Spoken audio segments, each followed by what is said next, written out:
Holidays-nale, adu namma GT Holidays da. GT Holidays, South India's #1 travel brand. You know you are special when you're with GT Holidays.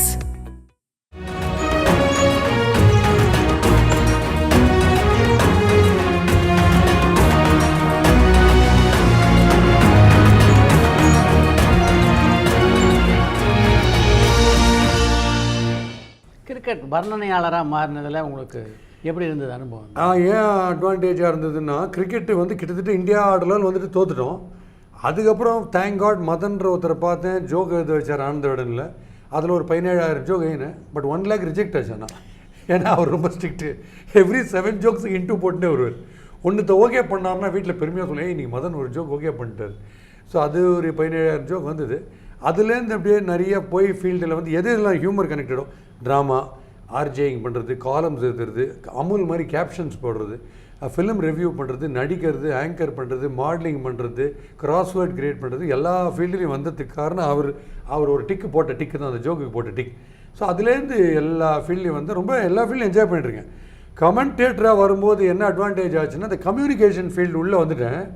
15 வருஷம் communication ஃபீல்டில் வந்து communication ஸ்கில்ஸை develop பண்ணதுனால cricket நாலேஜை communicate பண்ணுறதுக்கு cricket தெரியணும், லாங்குவேஜில் ஸ்ட்ராங்காக இருக்கணும், ப்ளஸ் ஹியூமர் எப்போவுமே கலப்பேன். எது இருந்தாலும் அதில் ஹியூமர் இருக்கணும். சீரியஸாக யாரும் பார்க்கக்கூடாது. ஏன்னா கிரிக்கெட் தெரிஞ்சவங்க மட்டும்தான் பார்க்கலான்னா நம்ம சீரியஸாக பண்ணலாம். கிரிக்கெட் தெரியாதவங்களும் பார்க்கணுன்னா கொஞ்சம் ஜோக்ஸ் எல்லாம் ஆட் பண்ணி, இப்போ திடீர்னு ஒரு LBW அம்பையர் தப்பாக கொடுக்குறாருன்னு வச்சுக்கோங்க, ப்ளம் அவுட் நாட் அவுட்ன்றாருன்னா அப்போ சொல்லுவேன், திருதராஷ்டிரனே அம்பையர் பண்ணியிருந்தா கூட இது அவுட்டு. டிஆர்எஸ்லாம் பார்க்க வேணான்னு இப்படி லொட்டு திடீர்னு 6 அடிச்சோன்னா அம்பி மாதிரி இருக்கிறவர் திடீர்னு அந்நியனாக மாறிட்டார். இவ்வளோ நாள் நீங்கள் அவர் மாணிக்கம்னு வச்சுங்க, பாஷாவாக மாறிட்டாருன்னு. ஸோ இது வந்து காமன் மேனுக்கு பிடிக்கணுன்றதுனால இந்த மாதிரி இன்க்ரீடியன்ஸை கொண்டு வந்து கம்யூனிகேஷன் ஸ்கில்ஸ் ரொம்ப ஹெல்ப் பண்ணிது கிரிக்கெட்டை ப்ரொஜெக்ட் பண்ணுறது, உங்களை ரீச் பண்ணுறது. முதல்ல நீங்கள் பண்ண ஒரு காமெடி ஷோன்னா அரிகிரி அசம்பிளி. கரெக்ட். ஜெயால. ஆமாம். அது வந்து ஒரு பரபரப்பான ஷோ. அந்த காலகட்டத்தில் நான் கூட அந்த ஷோவில் பங்கேற்றிருக்கேன். அதில் நீங்கள் சந்தித்த பிரச்சனைகள் என்னென்ன? ஏன்னா ரொம்ப கான்ட்ரவர்ஷியல் ஷோவாகவும் இருந்தது. அதில் நீங்கள் சந்திக்காத பிரச்சனை எதுன்னு கேட்டிங்கன்னா ஈஸியாக சொல்லிடுவேன். இதில் என்ன எங்கே நான் மாட்டினேன்னா, இப்போ ப்ரோக்ராமு, இப்போ நீங்கள் ஹியூமர் தெரிஞ்சவர், நீங்கள் வரீங்க, நானும் சிட்டி பாபும் நார்மலாக கேள்வி கேட்டால் நீங்கள் ஹியூமர்ஸாக பதில் சொல்லுவீங்க. ஏன்னா உங்களுக்கு ஹியூமர் சூப்பர். நீங்கள் ஹியூமரில் இப்போ வரவர் வந்து மேஜர் சுந்தரராஜன் மாதிரி ஒருத்தர் வர்றாரு, இல்லை ரகுவரன் மாதிரி ஒருத்தர் வர்றாருன்னா, அப்போ it becomes a normal interview. I am just going to keep asking questions about Raghuvaran. பார்க்குறவன் சிரிக்கணும்னு எதிர்பார்க்குறான் அரிகிரி அசம்பிளியில். அப்போ என்ன பண்ணணும்? Answer is going to be serious. அப்போ எங்கே ஹியூமரு? கொஸ்டின் வந்து காமெடியாக இருந்தாலும் சார், நீங்கள் எவ்வளோ படம் நீங்கள் சொதப்பிருப்பீங்க, ஃபஸ்ட்டு படம் எதுன்னு கேட்குறது, ஃபஸ்ட் அண்ட் லாஸ்ட்டாக ஒரு படம் நடிச்சிங்களா, அது எப்படி சார், எப்போ சார் நடிக்க ஆரம்பிக்க போகிறீங்க, அது மாதிரிலாம் கேட்குறது. நடிக்க வரலன்னு என்ன பண்ணியிருப்பீங்க, பிஸ்னஸ் போயிருப்பீங்க, அதான் நடிக்க வரலையே, பிஸ்னஸ் போக வேண்டியதானன்றது. இந்த மாதிரி கிண்டலான கேள்வி கேட்டால் தான் அந்த ப்ரோக்ராம் கலரே மாறுண்டு. ஸோ அதில் வந்து சந்திச்சது என்ன, மன்சூர் அலிகான் பயங்கர இப்போ ஜாலியான ஆள். மன்சூர் அலிகான் ரொம்ப ஃப்ரெண்டு. அந்த ப்ரோக்ராமில் ஒரு கோவம் வந்தது. ஏன்னா நான் வந்து கூலிங் கிளாஸ் போட்டுன்னு இப்படி உடம்பு ஷர்ட்டுக்கிட்டலாம் திறந்து விட்டுன்னு பட்டன்லாம் போட்டு இப்படி வந்தார் உள்ள. வரும்போதே 3 hour லேட்டு. சரி, எனக்கு வந்து என்னென்னா, அம்மா வந்து சிஎம், அப்போது மிஸ்ஸஸ் டிடிவி தான் எனக்கு ஓகே பண்ணிடுறாங்க, ஃபுல் ரைட்டு கொடுத்துட்டாங்க. உங்ககிட்ட யாருமே இன்டர்ஃபியர் பண்ண மாட்டாங்க, நீங்கள் என்ன கேட்குறீங்களோ கேளுங்க. அங்கே கம்ப்ளைண்ட் போச்சுன்னா எனக்கு தான் சப்போர்ட்டு. தெரியுது இல்லை, கிண்டல் பண்ணுறாங்கன்னு அப்படி தான் பண்ணுவாங்க அப்படிம்பாங்க. ஸோ அதில் வந்து மன்சூர் அலிகான் லேட்டாக வந்து உட்காந்தாரு. வந்து உட்காரும் போதே இந்த கூலிங் கிளாஸ் எப்படி சார், நான் என்னென்னா எந்த இன்டர்வியூலையுமே முதல் கேள்வியை கிண்டலாக கேட்பேன். ஃபஸ்ட்டு கேள்வி நீங்கள் நார்மலாக இருக்காது. அப்போ தான் பார்க்குறவங்க பார்ப்பாங்க, நீங்கள் நார்மலாக அப்புறம் எப்படி சார் இருக்கீங்க, நான் நல்லா இருக்கேன், நான் ரொம்ப நல்லா இருக்கேன், நான் அதை விட நல்லா இருக்கேன், என் தங்கச்சி ரொம்ப நல்லா இருக்காங்க, அதை விட நான் தான் ரொம்ப நல்லா இருக்கேன், இது எவ்வளோ நாள் பேசினு இருப்பீங்க. இது எடுத்த உடனே அவர்கிட்ட உள்ளே வந்தார். வந்த உடனே, இந்த கண்ணாடி நைட்டு தூங்குறச்சி கூட போட்டுப்பீங்களா சார் அப்படின்னு. அவர் இப்படி போட்டுன்னு வந்தார். என்ன உடனே கேட்பாங்க, நீ வச்சுருக்கேன்ட்டு. நான் இப்படி வச்சுருப்பேன். என்னைய அறிவு கேட்டத்தனமே கேள்வி கேட்குற அப்படின்னாரு. இல்லை, உங்களுக்கு அப்படி கேட்டால் தானே பிடிக்கும்னு. உடனே இன்னும் கோவம் வந்தது. இதெல்லாம் ஒரு மாட்டை, எங்கே அடித்த மாட்டை, தலையில் தான் சார் அப்படின்னு. அப்படி கொஞ்சம் போயினே இருந்தது. அப்புறம் சார், இந்த ராஜ கம்பீர மார்த்தாண்டன்னு ஒரு படம் ஒன்று எடுத்தீங்களே, எப்படி நீங்கள் உங்கள் ஒய்ஃப் 2 பேர் தானே பார்த்தீங்க அப்படின்னு. இந்த வேறு தம்பி, நீ ஆரம்பத்துலேருந்தே மடங்காக கேள்வி கேட்டுருக்கு. அந்த படம் A centre, B centre, C centre எல்லாத்துலேயும் 100 நாள்னு. நீங்கள் ஷூட்டிங் எடுக்க ஆரம்பிச்சிட்டுலன்னு கேட்கல சார், தியேட்டருக்கு வந்தது அதுலேன்னு சொல்லுங்கள் சார். அவரே சிரிச்சிட்டார். சிரிச்சிட்டு சிட்டி பாபு இல்லை, இந்த படத்தில் நடிக்க சொல்ல நியாயம் மூடு அப்படியே இப்படி போனவர் தான். அப்புறம் இந்த பேப்பர் ரைட்லாம் எடுத்துகிட்டு நான் அடிச்சுட்டு வந்தார். அதெல்லாம் எடுத்துட்டோம். அப்புறம் ஃப்ரெண்ட் ஆகிட்டோம். பட் அந்த மோமெண்ட்டு கோவம் வந்தது. இப்படி நிறைய பேர் போய் கம்ப்ளைண்ட் பண்ணுவாங்க. அம்மா சரோஜா தேவி, பி சுஷீலா, ஒய் விஜயா எல்லாம் போய் கம்ப்ளைண்ட்டே பண்ணிட்டாங்க. அம்மா இந்த ப்ரோக்ராமை நீங்கள் ஸ்டாப் பண்ணணும் அப்படின்னு போய் சரோஜா தேவி சொன்னதாக நியூஸ் வந்தது. அதுக்கப்புறம் எஸ்பிபி, டெல்லி கணேஷ், விவேக் 3 பேரும் சேர்ந்து மனு அமிச்சாங்க, இந்த மாதிரி ஸ்டாப் பண்ண இந்த ப்ரோக்ராம்ட்டு. Then I called up Delhi Ganesh and I told him, sir 2 விஷயம் நான் எந்த இன்டர்வியூலையும் பண்ணுவேன். ஃபஸ்ட்டு விஷயம், உங்களுக்கு என்ன கேட்கக்கூடாதுன்னு கேட்பேன். 4500 இன்டர்வியூஸ் பண்ணியிருக்கேன், செலிபிரிட்டிஸ் அண்ட் நான் செலிபிரிட்டிஸ். உங்களுக்கு என்ன கேள்வி கேட்கக்கூடாதுன்னு சொல்லுங்கள், கேட்க மாட்டேன். இன்டர்வியூ முடிஞ்சப்புறம் இதில் உங்களுக்கு எது வரக்கூடாதுன்னு சொல்லுங்கள், அது வராது. இந்த கேரண்டியிலேருந்து எல்லாரையும் அனுப்புகிறேன், கூப்பிட்டுட்டு அனுப்புகிறேன். ஸோ டெல்லி வந்தார். வந்துட்டு அவர் போய் பிஆர் உமர் சொல்லிட்டார், பாஸ்கி கலகலாக பண்ணுறாரு, ஒன்றுமே கிடையாது, ஜாலியாக போயிட்டு வாங்கன்ட்டார் அவர். அந்த மாதிரி மாறிடுச்சு. சரோஜி வந்திருக்காங்களா? இல்லை வரல. பார்த்ததுலேயேவா? வரவே மாட்டாங்க, வெளியிலேருந்தே இவ்வளோ திட்டு. அதில் ஒவ்வொருத்தரும் சொன்ன கிண்டல்லாம் இன்டர்வியூலாம் இளையராஜாட்ட போய் யாரோ சொல்லியிருக்காங்க, டெய்லி பாஸ்கி சிட்டிபாபு பண்ணுறாங்களே அரிகிரி அசம்பிளி அந்த ப்ரோக்ராம் பார்க்குறீங்களா? பார்க்குறேன், டெய்லி 2 பேர் குஷ்ட்டு பேசுகிறாங்க அப்படின்னு. கேஎஸ் ரவிக்குமார்ட்ட போய் கேட்டாங்க, சார் நீங்கள் அரிகிரி அசம்பிளி வரையும் வரலாமே அப்படின்னு. தம்பி அது பார்க்குறதுக்கு நல்ல ப்ரோக்ராம், வரத்துக்கு நல்ல ப்ரோக்ராம். இப்படி ஒவ்வொரு ரியாக்ஷன் ரொம்ப காமெடியாக இருக்கும். மன்சூர் அலிகான் மாதிரி வேற யாரோட பிரச்சனை இருந்திருக்கு அதில்?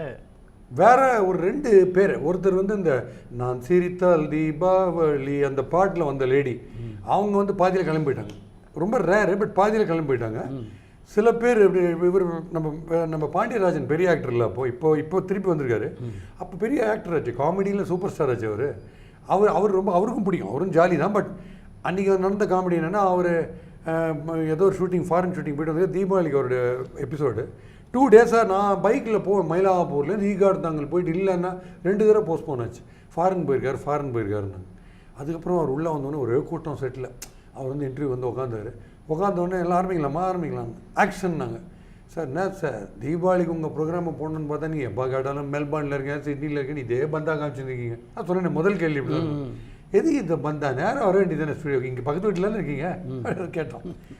இல்லை தம்பி அது என்னன்னா, முதல்ல ஷூட்டிங் சிட்னியில் இருந்துச்சு, அப்புறம் ஷூட்டிங் கேன்சல் ஆகிடுச்சு, மெல்பர்னுக்கு போனோம், அங்கே ஒரு ஃப்ளைட்டு டிலே ஆகிடுச்சு, அப்புறம் அங்கேருந்து பாம்பே வந்தேன் ஃப்ளைட்டில், அப்புறம் அங்கேருந்து ஃப்ளைட்டு பிடிச்சி நேரம் வரேன்னார். அப்புறம் பால்கார் அவங்களை எழுப்பிட்டானான்னு கேட்டேன். அப்படின்னாரு. இல்லை இதெல்லாம் கனவு தானே அப்படின்னு.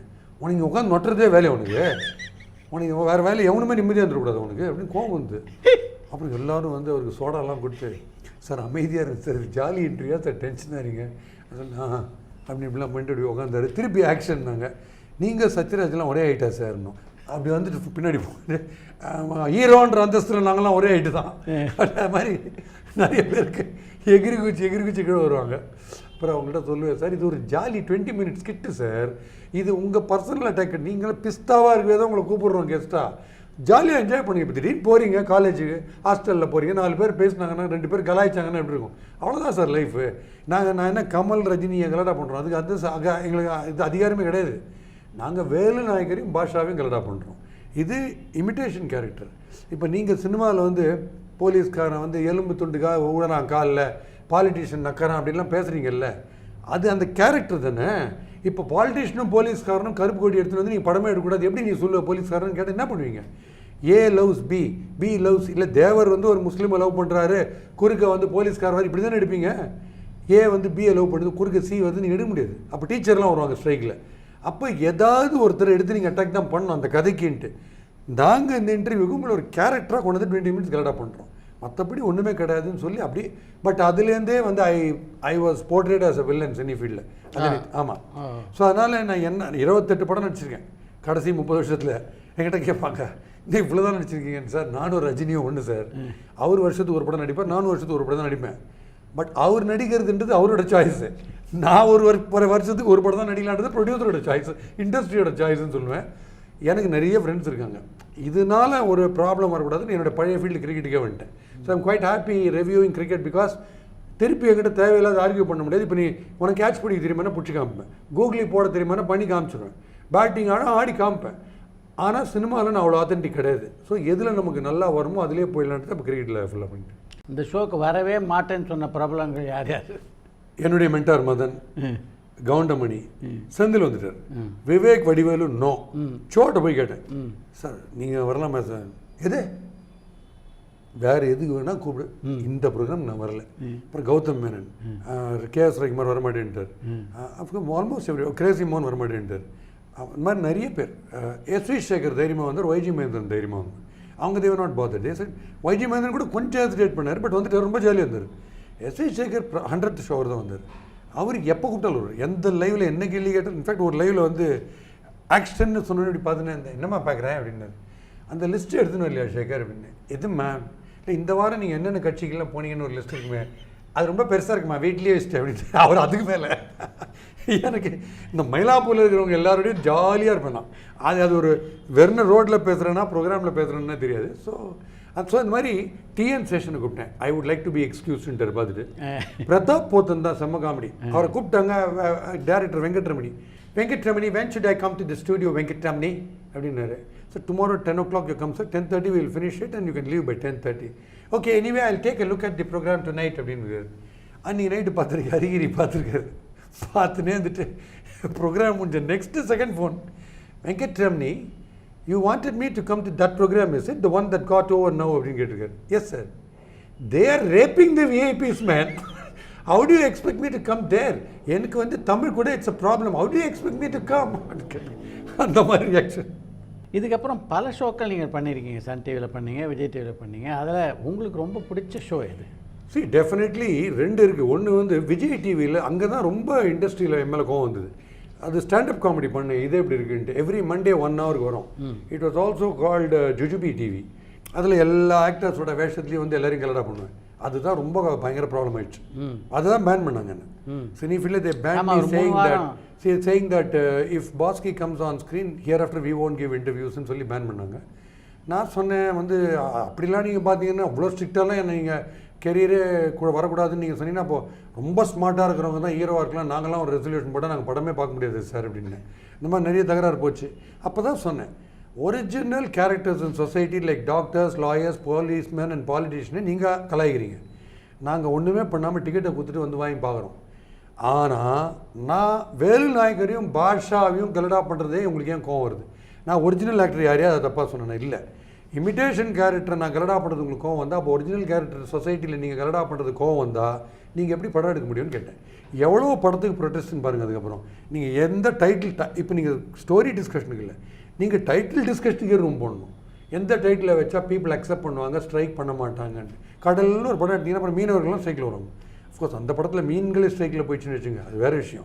ஆனால் அது மாதிரி எல்லாருமே ப்ரொடெஸ்ட் பண்ணுவாங்கன்னு சொல்கிறேன். ஸோ அதனால் வந்து இப்படி போச்சு, இப்படி தான் போச்சு பிரச்சனை. பட் அதை பற்றி கவலைப்படுது. யார் எடுத்தாங்க, அதை முன்னெடுத்தாங்க? அதை உங்களுக்கு எதிராக ஐ திங்க் விஜயகாந்த் தலைமையில் அந்த ஸ்ட்ரைக் வந்தது. ஐ மீன் அந்த ப்ரொடெஸ்ட்டில் வேறு they banned me for about 3 weeks. But Vijayakanth ரொம்ப ஸ்வீட்டஸ்ட் பர்சன். எனக்கு கிரேட்டஸ்ட் ரெஸ்பெக்ட் அவர் மேலே உண்டு. அவர் சொன்னதான் எனக்கு நடிகர் ஸ்ரீகாந்த் சொன்னார். ஏன்னா அவர் அந்த மீட்டிங்கில் இருந்தார். அவர் என்ன சொல்லுறாரு, ப்ரொஃபஷனலாக போனால் தப்பு இல்லை, பர்சனலாக போனால் தான் தப்பு, யாருடைய பொழப்பிலும் நம்ம வந்து அடிக்கக்கூடாதுன்னு பியூட்டிஃபுல்லாக சொன்னார். எனக்கு ஹேட்ஸ் ஆஃப். நான் கேப்டனுக்கு சொல்லக்கூடிய விஷயம் என்னென்னா, என்னை வந்து சேவ் பண்ணார் சிம்பு வந்து எனக்கு என்ன, நான் பார்க்குறேன் அவர் கலாய்கர்லாம் நல்லா தான் இருக்குது, என்ஜாய் பண்ணுறேன்ட்டு அவர் ரெடி. அவர் எனக்கு இன்டர்வியூக்கு வரதுக்கு ரெடி. அவருக்கு ரொம்ப பிடிக்கும் கலாய்கிறது. கௌதம் மேனன் வரல, பட் அவர் பயங்கர சப்போர்ட்டிவ். என்ன கலாச்சாரம் வருவார். ஸோ எனக்கு அவங்கெல்லாம் கொஞ்சம் சப்போர்ட்டாக இருந்தாங்க. மீதி entire field went against me. But நான் அதை பற்றி கவலைப்படல, அவங்களும் கவலைப்படல. இப்போ நான் வந்து பெரிய அடுத்த கமலும் அடுத்த நடிகர் திலகமாவெல்லாம் ஆக போகிறதில்ல. அதனால நான் அதை பற்றி கவலைப்படல. எனக்கு நிறைய ஏரியாஸ் இருக்குது பிழைக்கிறதுக்கு. அவங்களுக்கும் அது ஒரு லாஸும் கிடையாது. நான் என்ன மாதிரி ஒரு ஆக்டர், ஆட்டோக்காரன் இவர் தான் ஒரே கஸ்டமர் கிடையாது, அவருக்கு இவர் தான் ஒரே ஆட்டோக்காரன் கிடையாது. அந்த மாதிரி தான். எப்படி ரெசால்வ் ஆச்சு? அது ரிசால்வ்லாம் இல்லை. நான் கிண்டலை டோன் பண்ணேன். பட் மற்றபடி நான் கலாய்க்கிறது கலாய்ச்சி தான். தேங்க் காட் சன் டிவியில் வந்து எனக்கு வந்து ரொம்ப ரொம்ப பிரமாதமான ஒரு mileage. Because I was known only as ஹரிகிரி.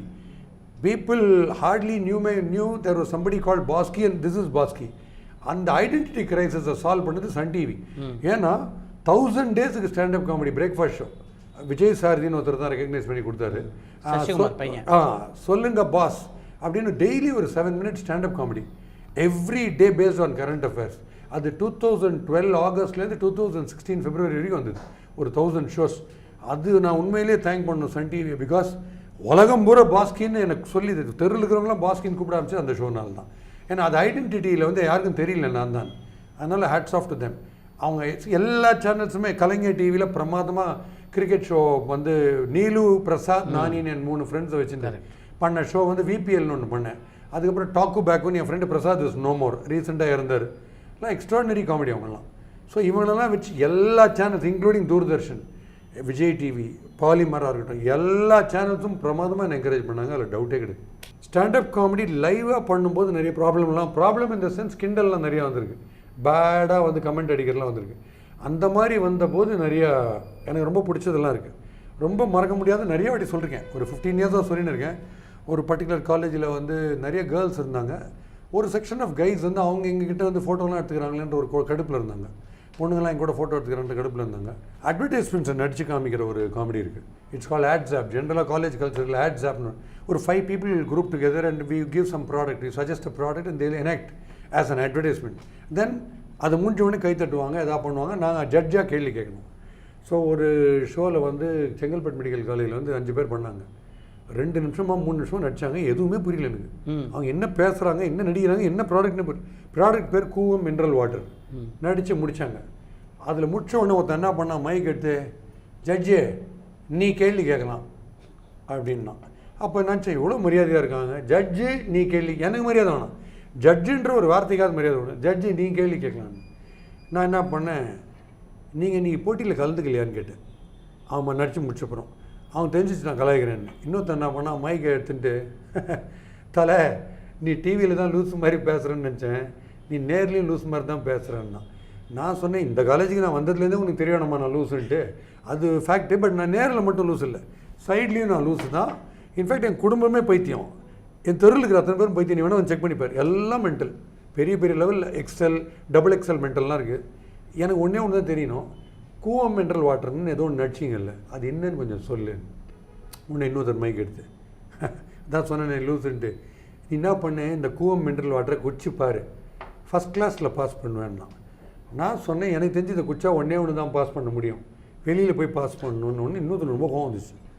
நான் சொல்ல நீ லூஸுன்ட்டு எல்லாம் சரியாக இருந்துச்சு. நான் சொல்ல நீ லூஸ், அதாவது ஒத்துக்கினேன் லூஸுன்னு சொல்லிட்டேன்ல, நானே ஒத்துக்கும் போது நீ எதுக்கு சொல்லினே இருக்கேன், நான் தான் லூஸு. சரி தலை, நான் இன்னும் ஒரு கேள்வி கேட்கலாமா? என்ன கேள்வி? நீ எதுக்கு தலை தொப்பி போட்டுக்கிறேன்னா? தெரில, நீ சொல்லு, சும்மா சொல்லுன்னா. என்ன லூஸுன்ட்ட, எனக்கு எப்படி தெரியும் நான் எதுக்கு தொப்பி போட்டுக்கிறேன்? நான் எதுக்கு தொப்பி போட்டுக்கிறேன் நீ சொல்லு, நான் தெரிஞ்சுக்கிறேன். நீ எதுக்கு தெரியுமா தொப்பி போட்டுக்கிற? உள்ள ஒன்றும் இல்லை, அதுதான் தொப்பி போட்டுக்கிறேன்னா. நான் கேட்டேன் நீ எதுக்கு பேண்ட்டு போட்டுருக்கேன்? இது என்ன கேள்வி? இல்லை அதே கேள்வி இப்போ நீ கேட்டல, அதே மாதிரி நானும் கேட்குறேன், நீ எதுக்கு பேண்ட்டு போட்டுருக்கேன்? தோடா இல்லை, பதில் கேட்குறேன், பதில் சொல்லு, கத்தக்கூடாது, பதில் சொல்லு. விசில் பறகுது, ஒரே கிளாப்ஸ். 7 பேர் இறங்கி வந்தாங்க, கிட்டத்தட்ட காலில் வந்தாங்க. விழுந்துட்டு சாரி சார்னாங்க. அப்படியே மைக்கில் பேச நான் அட்ரஸ் பண்ணல, போய் அட்ரஸ் பண்ணி, இந்த பாருங்கள் என்ன ஜட்ஜாக கூப்பிட்டா நான் கேள்வி கேட்பேன், முதல்ல அர்ஜுன் மாதிரி நான் கேள்வி கேட்டே இருப்பேன், நீ பதில் சொல்லணும். நான் இன்னொரு கேள்வி கேட்டேன், அப்போ நான் போய் பர்ஃபார்ம் பண்ணிட்டேன், நீ கேளு. நீ இங்கே உட்காந்துட்டு கத்துறது ஈஸி, அங்கேருந்து அசிங்கமாக திட்டுறது ஈஸி. சரக்கோட நீ வந்து பர்ஃபார்மன்ஸ் ஸ்டஃப்போட பண்ணு, நான் பேசுகிறேன். அதனால் எனக்கு நீ காலில் ஊனுன்றதுலாம் ஒன்றுமே கிடையாது. நான் கேள்வி கேட்டேன் இருப்பேன், எனக்கு சொரணையே கிடையாது. பதில் சொல்கிறது உன் பொறுப்பு. ஸ்டாண்டப் காமெடினா இப்படி தான் இருக்கணும். நான் என்ன பண்ணுவேன், என்னென்ன ரியல் லைஃப்பில் நடக்குது அது ஸ்டாண்டப் காமெடியில் சொல்லுவேன். இன்றைக்கி என்னென்ன கரண்ட் அஃபேர்ஸ் நடக்குது அதை நான் காமெடியாக சொல்லுவேன். சிங்கார சென்னைன்றாங்க, ஃபுல்லாக ரோடே காணும், ரோடை தேட வேண்டும், சிங்கார சென்னை அப்படின்னு வச்சாங்கன்னா கரெக்டாக இருக்கும். ஸோ இந்த current affairs, mobile phone addiction, romance, valentine's day, அதுக்கப்புறம் petrol crisis, power crisis, politics, little சினிமாவில் என்ன நடக்குது, இது எல்லாத்தையும் கரெக்டாக உங்கள் மைண்டில் என்ன இருக்கோ அதை வந்து என் ஸ்டைலில் கரெக்டாக பண்ணி ஒரிஜினலாக இருக்கும். தப்பி தவறி கூட நீங்கள் பேசுகிறது அதில் இருக்குது, இந்த புக்கில் இருக்குது, இன்டர்நெட்டில் இங்கே இருக்குது சொல்லவே முடியாது. என்கிட்ட எடுப்பாங்க. நான் இன்னும் அப்படி நான் எடுத்து கோயின்சிடென்ஸ் ஆகிடுச்சுன்னா க்ளீனாக ஒத்துடுவேன். சித்ரா லக்ஷ்மன் சொன்ன ஜோக்குன்னு சொல்லிடுவேன், இல்லை சாரி இது கோயின்சிடென்ஸு, நான் லிஃப்ட்டே பண்ண மாட்டேன் ஒரிஜினல். ஏன்னா நான் டெய்லி கிரியேட் பண்ணிட்டு இருக்கேன். ஒரு 30 இயர்ஸாக பேப்பர் 5 பேப்பர் படிப்பேன், அதில் என்ன நியூஸ் வருது அது ஹியூமர்ஸாக ப்ரெசென்ட் பண்ணுவேன். ஸோ அது பழகி போச்சு அந்த மாதிரி பண்ணுறது. இப்போ நேற்று கூட கமல் ஒரு ஸ்டேட்மெண்ட் சொல்லியிருக்காரு, I don't mind acting with ரஜினின்னு சொல்லியிருக்காரு. அதுக்கு உடனே கீழே போட்டேன், but one condition, I will only act as Rajini. இது எல்லாருக்கும் பிடிச்சிது. ஸோ இதெல்லாம் ஜோக்காக ரசிக்கணும். இப்போது கமலஹாசனை மிஞ்சி ஆக்டரே கிடையாதுன்றது எனக்கு தெரியும். நாயகனில் அவர் பண்ணதை எந்த ஃபீல்டுலையும் யாருமே பண்ண முடியாதுன்னு எனக்கு தெரியும். But when I crack a joke on some other movie which is not good, அதை ஜாலியாக எடுத்துக்கங்களேன்ற. அதுக்கே கோவப்படுறீங்க, நீ ஒத்துட்டுறீங்க தான் பெஸ்ட் ஆக்டர்னு. இந்த சைடும் காமிங்கன்றேன், கிண்டல் பண்ணும்போது நான் பெஸ்ட் ஆக்டர் அப்படின்றத காமிங்கன்றேன். அவ்வளோதான், is the best actor, no doubt about it. அப்புறம் என்ன பண்ணாங்க, தசாவதாரம் படம் பார்த்துன்னே இருக்கும்போது ஃபேன்ஸ் எல்லாம் பார்க்குறாங்க, என்ன பார்க்குறாங்க, நான் எப்படி ரியாக்ட் பண்ணுறேன். அப்புறம் வெளில வந்தாங்க. தசாவதாரத்தில் அந்த அசின் கேட்பாங்க, முடிவாக என்ன சொல்கிறேன், பகவான் இருக்காரா இல்லையா அப்படின்னு சொல்லினே இருப்பாங்க. டார்ச்சர் பண்ணினே இருப்பாங்க கமலை. அவரை மட்டும் இல்லை, நம்மளையும் பண்ணினே இருப்பாங்க அந்த படம் பூரா. அதுக்கப்புறம் இந்த படம் முடிஞ்ச உடனே அவர் சொல்லுவார், நான் கடவுள் இல்லைன்னு சொல்ல, இருந்தால் நல்லா இருக்கும்னு சொல்கிறேன் அப்படின்னு செம்ம கிளாப்ஸ் அது. இப்போது எங்கிட்ட வந்து எல்லா ஃபேன்ஸும் சத்தியம் தேட்டரில் வந்து கேட்டாங்க, என்ன தலை இதை பற்றி பேசுவதில்ல, படம் எப்படின்னாங்க. இல்லை படம் நல்லா இல்லைன்னு சொல்ல, நல்லா இருந்தால் நல்லா இருந்திருக்குமேன்னு சொன்னேன் அப்படின்னு. எனக்கு வந்து அது ஃபேன்சி லீடர்ஸ் காம்படிஷன் மாதிரி பட்டுது. ஏன்னா அவரோட பெஸ்ட்டை நான் பார்த்துட்டேன் ஒரிஜினல் கெட்டப்பில். ஒரிஜினல் கமல் 16லேருந்து 60 வயசு வளர்றத ஒருத்தர் காமிச்சிட்டார். அதை மிஞ்சி யாவனுமே பண்ண முடியாதுன்றது நான் ஒத்துட்டேன். அதுக்கப்புறம் நீங்கள் மேக்கப் போட்டு நிறைய ப்ராஸ்தட்டிக்ஸ்லாம் வச்சு மேக்கப் உள்ளுக்குள்ளே அவர் ரிமோட் பண்ணுறது எனக்கு வெளியில் தெரியவே இல்லை. அவ்வளோ திக்காக இருக்குது மேக்கப்னு லாஜிக்கலாக சொன்னேன். அதுக்கு நீங்கள் கோவப்பட்டால் நான் என்ன பண்ண முடியும். இப்போ திருஷ்யம் ரீமேக்கில் பிச்சிட்டார். பாபநாசம் வந்து டாப் அண்ட் ஆசம்னு சொன்ன மாதிரி நடிக்கவே முடியாது. Is a great actor. எங்கேயானு நம்ம மைனஸ் சொன்னால் அதை அக்செப்ட் பண்ணுறது தான் ஹியூமிலிட்டி இல்லை. அதான் அவ்வளோதான் நான் பண்ணுறேன். உங்களுக்கு இசையில் எப்படி நாட்டம் பெறுது? இசை வந்து சார் நான் வந்து எம்எஸ்சி வந்து பெட்டு எனக்கு. எம்எஸ்சி சன் வந்து எனக்கு கிளாஸ்மேட் சென்ட் பீச்சில் பிரகாஷ். எப்போ பீச்சுக்கு நான் 20 வருஷமாக வாக்கு தவறவே மாட்டேன். பீச்சில் இப்போ போட் கிளப்பில் போகிறேன். பீச்சில் நான் போனேன்னா ஒருத்தர் ஃபுல் ஷர்ட் போட்டுன்னு ஸ்பிக் அண்ட் ஸ்பேனா சர்ஃப் அட்வர்டைஸ்மெண்ட் மாதிரி வெள்ளை வெள்ளர்னு ஒருத்தர் விபூதி குங்குமட்டுன்னு 2 பட்டனை திறந்து விட்டுன்னு வேஷ்டி மடிச்சு கட்டின்னு இப்படி நின்றுருப்பார். மாஸ்கி தம்பி அப்படின்னுவார். வணக்கம் சார் கொஞ்ச நேரம் நடந்து வருவார். அதில் சிவாஜி கணேசன் பற்றி கிண்டல் மியூசிக் சார். அங்கும் இங்கும் பாதை உண்டு இங்கு நீ அந்த பக்கம். இந்த பாட்டு ஒரு நாளைக்கு 10 டைம்ஸ் கேட்பேன். படத்தை கதையை அப்படியே பாட்டில் சொன்னீங்க, ப்ளஸ் லைவ் டெமோ நீங்கள் பாலச்சந்தர் எஸ்பிபி கண்ணதாசன் ஸ்டேஜில் உட்காந்து அப்படியே ஸ்டூடெண்ட்ஸுக்கு பண்ணி காமிச்ச ஒரு how a song is evolved. இதை நீங்கள் பண்ணி காமிச்சிங்க. அவன் லைஃப்பில் மறக்க மாட்டேன். யார் அந்த நிலவு நீங்கள் போட்ட பாட்டு வேர்ல்ட்ஸ் பெஸ்ட் மெலடி. எனக்கு டிஎம்எஸ் கிட்ட 100 தடவை சொல்லியிருக்கேன். இப்படிலாம் பேசின்னு போவேன். அது personal. I treat him like god. Among the composers is god. ஏன்னா இப்படி ஒரு மனுஷன் ஈகோ இல்லாமல் நான் பார்த்தது கிடையாது. என் கிட்ட கேங் ஹார்ன் அடிக்கும். அதை பற்றி எனக்கு அப்புறம் கேளுங்க. அந்த ஹார்ன் அடிக்கிறதுல ஒரு ஃபிலாசபி இருக்குது, நான் சொல்கிறேன். ஹார்ன் அடி ஒரு திட்டம் இப்படி வந்துட்டேன் பல்ல கட்சின்னு கண்ணாடி இறக்கிட்டு பாஸ்கி தம்பி பாருங்க அப்படியே அந்நியன்லேருந்து அம்பியா மாறிட்டேன். அப்படியே அப்படி கண்ணாடி இறக்கிட்டு பாஸ்கி தம்பி எப்படி இருக்கீங்க, எல்லாம் சோக்கியமா அப்படின்னாரு. அது சூப்பர் சார் அடி போனேன். ஸோ அது மாதிரிலாம் எந்த கம்போசரும் என்னை கூப்பிட்டுலாம் பண்ணுற மாதிரிலாம் எனக்கு தெரியவே இல்லை. பட் மியூசிக் நாலேஜு எப்படி வந்தது, எப்படி இவ்வளோ மியூசிக் பேசுகிறீங்கன்னா உலகத்திலேயே ஒருத்தர் தான் காரணம். ஸ்டூடியோவுக்கு போய் அவர் காலில் விழுந்துட்டு எங்கள் அப்பா அம்மாவுக்கு அடுத்தபடியாக உங்கள் காலில் தான் நான் விழுறேன், என் வாழ்க்கையை மாற்றி அமைச்ச அன்ரெஜிஸ்டர்ட் ஃபேமிலி மெம்பர் நீங்கள் அப்படின்னு சொல்லி விழுந்தது த கிரேட் இசைஞானி இளையராஜா காலில். He is god to be. If I feel dull I think of ஊரெல்லாம் முன் பாட்டு தான் நினச்சேன்னா கண்ணில் தண்ணி கொட்டும். என் ஒய்ஃப் செத்து போயிட்டா இப்போ 2 நாளைக்கு முன்னாடி. அவளுக்கு உயிர். அவள் சொல்லுவாள் என்ன லைஃபு, இளையராஜா தான்வா. ஸோ இந்த கிரைசிஸ்னால் இப்போ every time I here or watch that song, I'll be reminded of Vasanthi. In fact, I am dedicating this show to her. 2 days back she left. அது ஒரு பக்கம். இப்போ திடீர்னு இப்போ சவுண்ட்ஸ் இப்போ தான் சொன்னேன் அவரோட பர்த்டேக்கு ஒரு சேனலில். இப்போது இந்த நீதானே எந்தன் பொன் வசந்தம் அந்த பாட்டில் குறுக்கல்ல பேம் பேம் டரரன் பேம் பேம் அப்படி வருது இல்லை. இப்போ டிராஃபிக்கில் நிற்கும் போது ஆட்டோவில் யாராவது பேம் பேம் அப்படின்னா டக்குன்னு அந்த பாட்டுக்கு போகும் மைண்டு. திடீர்னு சல் தண்ணி சவுண்டு வந்தால் கேளடி கண்மணி அந்த பாட்டு வரும். கிரிக் கிரிக் கிரிக் கிரிக் கிரிக் கிரிக்னு கடிகாரம் சவுண்டு வந்துன்னா கிரிக் கிரிக் கிரிக் கிரிக் கிரிக் கிரிக் கிரிக் கிரிக் டா தர தர டர டன் டிக் டிக் டிக் படம் சீன்ஸ் எல்லாம். ஸோ அதை திடீர்னு தெந்தாழம் பூவில்னா ஆஹா 29C லாலா காலேஜ் பிகாம் படிக்கும்போது தொங்கினே போவோமே டீ கடையில் கேட்கும்போது இப்படி வாழ்க்கையில் எந்த சவுண்டுக்கு ஐயோ நம்ம காதுன்னு ஒன்று இருக்கிறதே இது இளையராஜாக்காக தான் நமக்கு படிச்சிருக்காரா கடவுள் அப்படின்ற மாதிரி. Light travels faster than sound, but Ilaiyaraaja made sound travel faster than light. So he is god to me and I'm telling him I want to do an interview of yours. That will be the most phenomenal interview in life. அவ்வளோ விஷயம் தெரியும். அதனால தான் யார் எங்கேருந்து சுட்டாலும் இளையராஜா எங்கேருந்து சொல்கிறாங்க நீங்கள் சொன்னால் நம்ப மாட்டீங்க. There is one tune I have told in Charan's SP Charan's interview. அவரோட திண்டில் உட்காந்து ஏன்னா ஒரு ஷோ பண்ணேன் சென்னை ட்ரேட் சென்டரில் 5 மணி நேரம் டாக் ஷோ தான். அவர் திண்டுவில் மேலே உட்காந்து ஹார்மோனியத்தை வச்சுன்னு ரொம்ப பேசியிருந்தார் நிறையா பாடல ரொம்ப. அது சென்னை ட்ரேட் சென்டரில் ஃபுல் பேக்ட் ஆடிட்டோரியமில் பண்ண மோர் ஆஃப் டாக்கிங். அந்த ஷோக்கு அடிக்கடி போய் திண்டில் உட்காந்து அவரோட பேசிகிட்டு இருப்பேன். அவர் சொல்லுவார், ஏய் பாஸ்கி எல்லாம் அங்கே கேள், இங்கே எதுவுமே ரொம்ப பிடிச்சது தான், நீ அங்கே கேள் நேரன்னு. It's a very very is a very very difficult personality to handle. அவர் ப்ளஸ் பாயிண்ட் ஒரு பக்கம் இருக்குது, நீங்கள் அவர்கிட்ட நீங்கள் எந்த கேள்வி கேட்க முடியாது. நீங்கள் அவரை பாராட்டி ஒரு கேள்வி கேட்டிங்கன்னா எனக்கு பிஆர்ஓ வேணான்னு. நீங்கள் அவருக்கு வேறு மாதிரி கொஞ்சம் சப்ஜெக்ட் மேட்டரில் ஒரு கேள்வி கேட்டிங்கன்னா உங்களுக்கு வேறு என்னலாம் அது தெரியும் மியூசிக்லன்னு. நீங்கள் ரொம்ப கஷ்டம் அவர் ஹேண்டில் பண்ணுறது. பட் நான் ஒரு டெக்னிக் வச்சுருக்கேன் அவர்கிட்ட கேட்குறதுக்கு. அது ஒரு பக்கம். அப்போ அவர்கிட்ட சொன்னேன், உங்களுக்கு தெரியுமா ரொம்ப ரொம்ப பாப்புலரான ஒரு டியூன் வந்து கமர்ஷியல் வேல்யூ இருக்கிற ஒரு ஆட் டியூன் வந்து உங்கள் டியூன்னு தெரியுமா உங்களுக்குன்னு.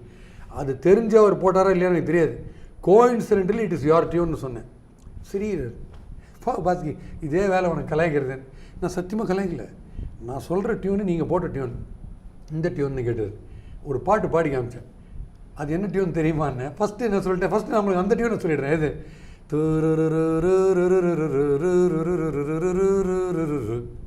அப்படியே பார்க்குறாரு, நீ இது நீங்கள் போட்ட டியூன் தெரியுமான்னு. என்னன்னு கேட்டார். முத்து முத்து சிரிப்பு முத்தத்தில் இருக்கு, முத்து முன்னு கொடுத்தா தப்பு என்ன. சிரிக்கிறார், ஹார்மோனியத்தில் விழுந்து சிரிக்கிறார். பாப்பா பாஸ்கி இல்லை உங்களுக்கு கோவம் வரலையான்னு. ஏன் பாஸ்கி, பர்னாட் ஷாவுடைய ஸ்பீச்சை இன்னொருத்தன் காப்பி அடிச்சானா அவர் கோவம் வரும், பெருமை தானே போடுவார் அப்படின்ட்டு இறங்கிட்டேன். அப்புறம் அதுக்கப்புறம் வேறு ஏதோ விஷயத்தில் கொஞ்சம் வேறு மாதிரி நடந்துட்டார், அதெல்லாம் ரைட்டு. பட் இது நான் அவர்கிட்ட சொன்னேன். அதனால் இந்த நாலேஜ் ஏன் வருதுன்னா, இப்போ நீங்கள் சொல்கிறீங்க யார் நடித்தாலுமே அது சிவாஜி விட்டு வச்சதே கிடையாது. It has to be part of what Sivaji has done சொல்கிறீங்கல்ல. ஸோ நீ என்ன மியூசிக் போட்டாலும் நீ இளையராஜாவை நீ டச் பண்ணாமல் போட முடியாதுன்றது என்னுடைய எண்ணம். நீங்கள் டிஃபர் பண்ணலாம், ஆர்ட் டிபார்ட்மெண்ட் இல்லையா, எம்எஸ்சி இல்லையா, நீங்கள் அது உங்களுக்கு என்னை பொறுத்த வரைக்கும் சொல்கிறேன். எனக்கு எம்எஸ்சி தான் காடுன்னு சொல்லிட்டேன். Among the humans are above human below காடில் இளையராஜா இஸ் அ ஜீனியஸ். என்ன கேட்பாங்க, அப்படி மீதி பேரால் முடியாதுன்னு இளையராஜா நீங்கள் நிறைய பேர் கேட்டுருங்க. சிம்பிள் 2 சொல்கிறேன். இப்போ ஒரு சீன் இருக்குது, ஏதோ ஒரு சீன் இருக்குது, ஒரு யாரோ செத்து போகிற சீனோ, ஒரு லவ்வில் வந்து ஃபெயிலியர் ஆகிற சீனோ, ஒரு டெத்து சீனோ, ஒரு பியூட்டிஃபுல் காமெடி சீனோ இருக்குது. இப்போ ஃபார் எக்ஸாம்பிள் அக்னி நட்சத்திரத்தில் இருக்குது, லக்ஷ்மி பாதே அப்படின்ற ரவிகரன் சாமி அந்த ப்ளூ ஃபில்முக்கு துரத்தினே போகிறாங்கல்ல, டன் டன் டன் டன் டாரன் டரன் டன் டன் டாரன் அப்படின்னு ஒரு பிட்டு வருது. அந்த பிட்டு யாரால் போட முடியும்? அதாவது அந்த சஸ்பென்ஸு அதில் காமெடி அப்படின்ட்டு ஒரு மூடை கொண்டுறாரு. அது மாதிரி டன் டன் டன் டன் டன் டன் டன் டன் டக்குன்னு கரகாட்டக்காரன் காரை தள்ளின்னு போகிறாங்க, அந்த பார்ட்டி கரகாட்டம் பார்ட்டின்னு உங்களுக்கு வருது இல்லை. இது ஒரு பக்கம். நான் ஒரே ஒரு படம் சொல்கிறேன், மைக்கேல் மதன காமராஜன்றது அவுட் அண்ட் அவுட் காமெடி. அவருக்கு ரொம்ப பிடிச்ச படம் ராஜாக்கு. அந்த படம் 4 கேரக்டர்ஸ், அது ஃபுல் லெங்க் காமெடி, ஊந்து சிரிக்கலாம் இன்றைக்கும். அதில் ஸ்கோப் எங்கே இருக்குது மியூசிக்கில்? நீங்கள் என்ன பார்த்துருக்கீங்க காமெடியில் இருக்குது மியூசிக்கு? மன்னா ட்ரோயிங் வேந்தே ட்ரோயிங் தானே பார்த்துருக்கீங்க. அந்த படத்தில் அவர் எங்கே கொண்டு வந்தாருங்க மியூசிக்கை, ஹியூமரில் நான் சொல்கிறேன். எடுத்த உடனே கதை கேளு அப்படின்னு ஒரு பாட்டு வருது, வில்லு பாட்டு டைப்பில் ஒரு ஜானரில் ஒரு போடுறாரு ஒரு பாட்டு. என்ன கதைன்னு உங்களுக்கு சொல்ல போகிறோன்னு ஆரம்பிக்கிறார். அந்த படம் கொஞ்சம் ப்ரோக்ரஸ் ஆகி ஒரு ஃபயர் இன்ஜின் எக்ஸ்பர்ட் ஒருத்தரை காட்டும்போது ராக் அண்ட் ரோல் ரம்பம் பம் ஆரம்பம் அப்படின்னு ராக் அண்ட் ரோலில் போகிறார். அந்த பக்கம் ரொமான்ஸ் மல்லு கேரக்டர் சல் சக் அப்படின்னு ஜால்ரா சவுண்டு கேட்டு திடீர்னு சுந்தரி நீயும் சுந்தரன் ஞானும் நேரம் ரொமான்ஸுக்கு போகிறார். எரோட்டிக்காக ஒரு சாங் செக்கம் சிவராத்திரி அப்படின்னு நேரம் எரோட்டிக்காக போயிட்டு மொத்த கதையை சொல்லணும், காமெடியாக சொல்லணுன்றுச்சு. பேர் வச்சாலும் வைக்காம போனாலும் மல்லிவாசம் எல்லா கமலும், அது பிக்சரைசிங் வேறு. இப்போது ஒரு full length comedy slapstick comedy படத்துக்கு ஒரு ஆள் 5 படத்துக்கு யோசிக்க வேண்டிய வேறு ஜானரை கொண்டு திணிச்சு திக்குமுக்காடை செஞ்சு இது காமெடி ஃபில்மா இல்லை மியூசிக்கல் ஹிட்டான்னு ஒருத்தன் யோசிக்க வைக்கிறான்னா யார் சார் அவர்? சூப்பர். எங்கேருந்து சார் நீங்கள் அந்த மாதிரி போடுவீங்க? எந்த மியூசிக் டைரக்டராக நீங்கள் சேலஞ்ச் பண்ணுறேன் சார், ஃபுல் லெங்த் காமெடி சீனை கொடுக்குறேன் சார், சிரிக்க வைக்க சொல்லுங்கள் சார் மியூசிக்கில். சார் நான் அப்புறம் பேசவே இல்லை சார் இளையராஜா பற்றி, நான் பேச மாட்டேன். யாராவது ஒருத்தரை அவர் போட்ட காமெடி சீனோ இல்லை வேறு ஏதோ ஒரு காமெடி சீனோ மியூட் பண்ணிவிட்டு மியூசிக் போட சொல்லுங்கள். Let them evoke laughter through music because he is bringing laughter through his instruments. He is creating a script and narrating a story through his sound. Impossible sir இது. So hats off. ஏன்னா இன்றைக்கி power shut, system out, எல்லாம் out, கையில் harmonium பொட்டி தானா இன்றைக்கி இருக்கிறவங்களில் ஒரே ஆள் ஒரு ஆள் தான் சார் போட முடியும். 6 டியூன் போட்டு கொடுத்துருவாரு. உனக்கு என்ன எதுக்கு பவர் கிட்டா? ஓ இது கீபோர்டு இல்லையா, நெட்டு பார்க்க முடியாதா, என்ன வேணும் உனக்கு, இந்த இடத்துக்கு இதில் என்னெல்லாம் வேணும் எடுத்துக்கோ, டிபார்ட்மெண்டல் ஸ்டோர் மாதிரி. அது காமெடியா, சோகமா, பேத்தோஸா, இல்லை அது ரொமான்ஸா, இல்லை செக்ஸி சாங் எடுத்துக்கோ அப்படின்னு யாரால் சார் கொடுக்க முடியும்? That is why I think he is still living as a musician. He is still living. What I feel is there is no music director who can eclipse him. The problem now is அவர் 6 அடிச்சுக்கினே இருக்கார் பாலுக்கு பால். ஜனங்க வேறு match பார்க்குறாங்க. நீ IPL match ஆடுறீங்க, அடிக்கிறார் girl 6, எனக்கு shear girls தானே பிடிக்குது, நான் கற்று தான் பார்ப்பேன் அப்படின்னா நம்ம ஒன்று பண்ண முடியாது. உங்களை சினிமாவுக்கு கூட்டி கொண்டு வந்தது யார்? Surprise sir. இந்த ஹரிகிரி அசம்பிளி பண்ணிட்டு இருந்தபோது திடீர்னு நான் 100 இது 30 ஷோவே தாண்டாதுன்னு நினச்சேன். எல்லாரையும் லெஃப்ட் ரைட் அண்ட் சென்டர் கலடா பண்ணியிருந்தோம். ஸோ 100வது ஷோக்கு திருப்பதி போய் மொட்டை வச்சுருந்தேன். அப்போ மதன் சொன்னார், ஏன் மீசி எடுக்கிற அப்படியே வச்சுக்கோங்க, அது ஒரு ட்ரேட்மார்க் ஆகிடுச்சது. அந்த மொட்டை கெட்டப்பு வந்து கொஞ்சம் ஃபேசினேட்டிங்காக இருந்ததுன்னு சொல்லிட்டு யூத் படம் அந்த லக்ஷ்மி ப்ரொடக்ஷன்ஸ் அங்கே வந்து வின்சென்ட் செல்வா டைரக்ட் பண்ணார். ஸோ அவருடைய சன், அந்த ப்ரொடியூசரோட சன் எனக்கு ஃபோன் பண்ணார். பண்ணிவிட்டு ஒரு சின்ன ரோல் இருக்குது விஜய் படத்தில் வரீங்களான்னு. எனக்கு விஜய் பிஸ்தா ஹீரோன்னு தெரியும், அது விஜய் படத்தில் நடிச்சு இப்படி ஒரு மைலேஜானு தெரியாது. ஸோ என்ன பண்ணேன், ஓகே வரேன்னு போனேன். 4 நாள் போய் உட்காந்தேன். ஃபஸ்ட்டு டே விஜயோட என்னென்னா மாயாஜாலில் ஷூட்டிங், முதல் சீன் நடிக்க போகிறேன். அது விஜய் அண்ட் விவேகோட. நான் இப்படி உட்காந்துட்டு பார்த்தா நிறைய ஃபேன்ஸ் இருக்காங்க. அவர் எஸ்கலேட்டரில் லவர் கேரக்டரோடு நடந்து பேசின்னு வரையே வந்துட்டே இருக்கார். திடீர்னு கூட்டத்துக்கு மேலே எப்படின்னாரு விஜய். நான் என்ன பண்ணேன், இப்படி திரும்பி பார்த்தேன், யாரோட கை காட்டுறாரு அவரில் இப்படி இப்படின்னாரு. என்னையா விஜயா? ஷாக் இருக்கு. அப்போ ஹரிகிரி ஒரு 6 மாதம் போயிடுச்சு. வந்து நேராக க்ரௌடை தாண்டி வந்து என் பக்கத்தில் வந்துட்டார். சார் எங்கள் அம்மாவுக்கு வந்து உங்களுடைய ப்ரோக்ராம் ரொம்ப பிடிக்கும் சார், அவங்க ரொம்ப ரசித்து பார்ப்பாங்க சார். அவங்களே கிட்ட சொல்லியிருக்காங்க, பாஸ்கி சார் நான் உங்கள் ரசிகன் சார், யூடியூப்பில் இன்டர்வியூவே இருக்குது. நான் சொன்னேன், தேங்க்யூ விஜய், ரொம்ப ஹேட்ஸ் ஆஃப், நீங்கள் வந்து எங்கிட்ட வந்து உட்காந்து பேசுகிறீங்கன்றது. நீங்கள் ஹரிகிரி அசம்பிளிக்கு வரலாமே. என்ன சார் நீங்கள் ஹரிகிரிக்கு வரலாம் சார்? நான் நார்மல் இன்டர்வியூவே யோசிப்பேன் வரத்துக்கு, அதில் போய் கூப்பிட்றீங்களேன்னு. ஸோ அப்படி தான் நாங்கள் ஃப்ரெண்ட் ஆனோம். ஃபஸ்ட்டு யூத் தான். அதில் என்னென்ன இப்போ ஒரு ஆட்டோக்காரன்ட்ட வந்து அந்த ஃபோட்டோவை காமிச்சாங்க, நானும் விஜயும் இருக்கிறது. ஒன்று கவனிச்சிங்களா, யூத் 2001 வந்துச்சு. 21 வருஷமாக அவர் முடி வச்சுன்னு ஒரே மாதிரி இருக்கிறார், நீங்கள் முடி இல்லாமல் ஒரே மாதிரி இருக்கிறீங்க அப்படின்னு. ஸோ அதுதான் மாஸ். அவரோட சிவகாசி நடிச்சு ஆமாம் இப்படி பண்ணுவேன் கையை. அவர் தான் சொன்னார். அவர் ஏதாவது அப்ஜெக்ட் பண்ண போகிறவங்க ரொம்ப ஹியூமிலிட்டி வந்து, சார் அதில் ஏதாவது ஒரு ரோல் மியூசிக் போடணும் நீங்கள் கையை அப்படி பண்ணும்போதுன்னாரு. ஸோ இதெல்லாம் வந்து அவர் ஃபஸ்ட்டு படம் யூத், அப்புறம் சிவகாசி அவரோட நடித்தேன். ஸோ அப்புறம் ஒரு 27-28 படம் பண்ணேன். ஒரு படம் ரொம்ப நல்ல ரோல் பண்ணேன், சீரியஸ் ரோல். அது தேங்க்ஸ் டு ஏஎல் விஜய்.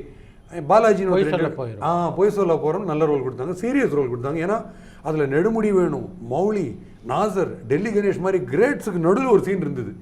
ஊத்திடுச்சு வேர்த்து, கை கால் செருப்புலாம் வெறுத்து எனக்கு. அவங்களுக்கு மத்தியில் ஒரு சீன் நடிப்பேன், அது வெற்றிகரமாக நடித்தேன். அது நல்ல பேர் வாங்கி கொடுத்தது. அதுக்கப்புறம் படமே வரல, அது பெரிய விஷயம். அது என்னன்னு தெரியல, நல்லா நடிச்சாலும் முடியல போல இருக்குது, அதனால் விட்டேன். பரபரப்பான சினிமா செய்திகள், நட்சத்திரங்களின் பேட்டிகள், சினிமா வரலாறு ஆகியவற்றை பார்க்கவும் படிக்கவும் உங்களுக்கான இணையதளம் tourantalkies.co.